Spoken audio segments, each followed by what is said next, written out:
শীতকাল মানে যদি পায়েস না করা হয় তাহলে কিন্তু গোটা শীতকালটাই অসম্পূর্ণ থেকে যায়। আর এই সময় যেহেতু খেজুর গুড় প্রচুর পরিমাণে পাওয়া যায়, তাই জন্য আজকে আমিও ভাবলাম খেজুরের গুড়ের পায়েসই রেডি করি। তো আমি গীতা, রাজগীত কিচেনে আপনাদের সবাইকে স্বাগত।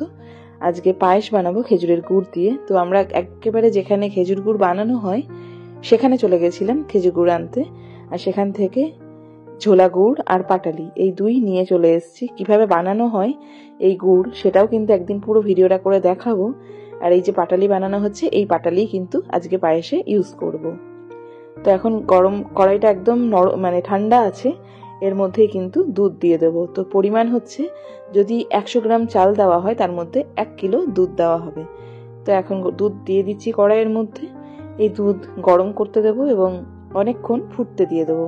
দুধটা ফুটে যখন 25% মতো কম হয়ে আসবে, একটু মোটা থিকনেস আসবে, তখন কিন্তু আমি গোবিন্দভোগ চাল ইউজ করব এর মধ্যে। তো গোবিন্দভোগ চালটাকে আমি আধ ঘন্টা আগে ধুয়ে এর মধ্যে ঘি মিশিয়ে রেখে দিয়েছিলাম।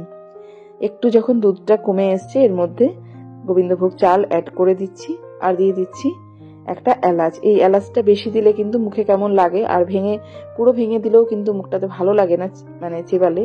সেজন্য কিন্তু একটু মুখটা জাস্ট আমি খুলে দিয়েছি আর এর মধ্যে দিয়ে দিয়েছি। আর চালটাকে কিন্তু দুধ যতক্ষণ না মানে পায়েস রেডি হবে কমপ্লিট, পায়েসের কাছ থেকে কিন্তু সরা যায় না।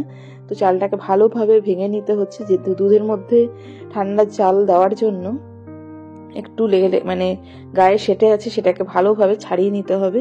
দুধে দেওয়ার পর পুরো পায়েসটাকে কিন্তু ছাড়িয়ে নিচ্ছি।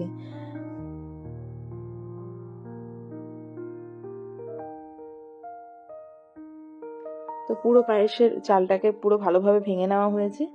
এবার এটাকে বেশ কিছুক্ষণ ফুটতে দিতে হবে, 10-15 মিনিট এটাকে ফুটতে দিচ্ছি। 10-15 মিনিট ফুটলে চালটা কিন্তু বেশ অনেকটা সিদ্ধ হয়ে আসবে। আর এটা লেগে যেতে না যায় সেজন্য কিন্তু আমাকে কন্টিনিউ আশপাশটা বারবার চেঁচে দিতে হবে। আর দেখুন দুধটা কিন্তু বেশ অনেকটাই কমে এসছে, চালটা যেহেতু ফুলে গেছে সেজন্য কিন্তু দুধটাও অ্যাবসর্ব করে নিয়েছে পুরো চালটা। এর মধ্যে আমি আবার দুধ নিয়ে নিচ্ছি, এর মধ্যে আবার দুধ অ্যাড করলাম। এবার এটাকে কিন্তু কন্টিনিউ চালিয়ে যেতে হবে। এর মধ্যে আমি ড্রাই ফ্রুটস ইউজ করেছি, শুধুমাত্র কাজুটা কিন্তু মুখে চেবানোর সময় যদি যায় দারুণ লাগে খেতে। আর কাজুটাকে 2 ফাঁক করে কেটে নিয়েছিলাম। এর মধ্যে অনেক সময় অনেক নোংরা থেকে যায়, তাই জন্য ছাড়িয়ে দিয়ে দেওয়াটাই বেটার। আর যে পাটালিটা দেখালাম সেই পাটালিটা ভালো করে ভেঙে নিয়েছি। এটা যেহেতু একেবারে টাটকা, মানে ওখান থেকে কোনো ভেজাল নেই এর মধ্যে, এটা কিন্তু খেতে অত্যন্ত স্বাদ হয়। আর বেশ মানে এর থিকনেসটাও খুব সুন্দর আসে পায়েসের। তো ভালো করে গুড়টাকে এর মধ্যে দিয়ে দিচ্ছি। এবার এটাকে আরও 5-7 মিনিট ফুটতে দিতে হবে, কারণ কি পায়েসটার মধ্যে আপনাদের যদি মনে হয় যে ঝোলা গুড় দেবেন সেটাও ইউজ করা যায়, কিন্তু আমার যেহেতু মানে পাটালিটাই পছন্দ, আমি পাটালিটাকে ভালো করে ভেঙে বেশ কিছুক্ষণ ফুটতে দিয়ে দেবো।